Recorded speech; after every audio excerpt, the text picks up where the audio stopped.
Sophia had never been on a blind date before. Her life was simple, quiet, and exhausting. Every morning before sunrise, she woke up in the small basement room of the mansion where she worked as a maid. By the time the rich family woke up, the floors were spotless, the curtains open, and breakfast prepared.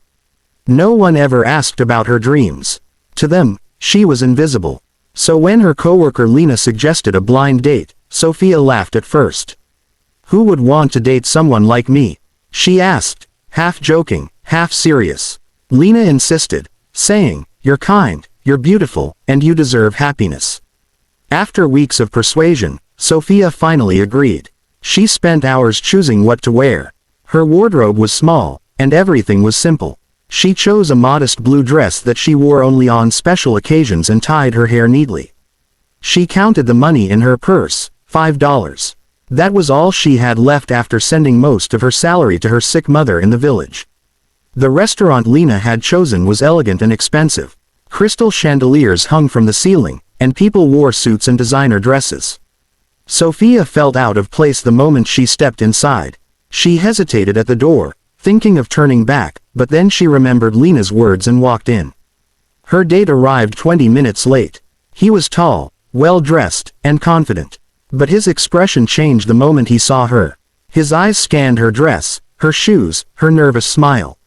Then he laughed. "You're Sophia?" he asked, sounding disappointed.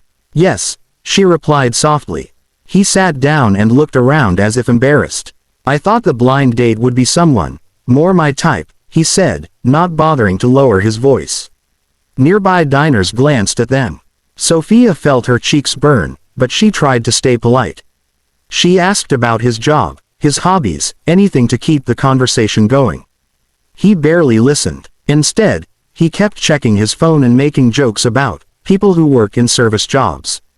When the waiter brought the menu, Sophia quietly chose the cheapest dish. She knew she couldn't afford anything else. Her date ordered an expensive steak and wine without hesitation. When the bill came, he picked it up and smirked. "Relax," he said loudly. "I don't expect maids to afford places like this anyway." The words hit her like a slap. People at nearby tables looked over. Some whispered, others smiled as if enjoying the scene. Sophia's hands shook as she opened her purse and pulled out her $5. She placed it on the table, her fingers trembling. "I can pay this," she whispered, her voice barely audible. He laughed again. "Keep it. You'll need it more than I do." Her eyes filled with tears. She stood up slowly, bowed her head, and walked out of the restaurant. The cold night air hit her face, and she finally allowed the tears to fall. She felt foolish for believing someone could see her as more than just a maid. She didn't notice the man sitting across the restaurant who had been watching everything. He was dressed in a tailored black suit, calm and composed. The staff treated him with respect, and the manager personally greeted him when he arrived.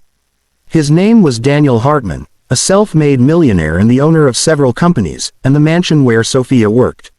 He had come to the restaurant for a business meeting, but it had ended early. When he saw Sophia, he almost didn't recognize her without her uniform.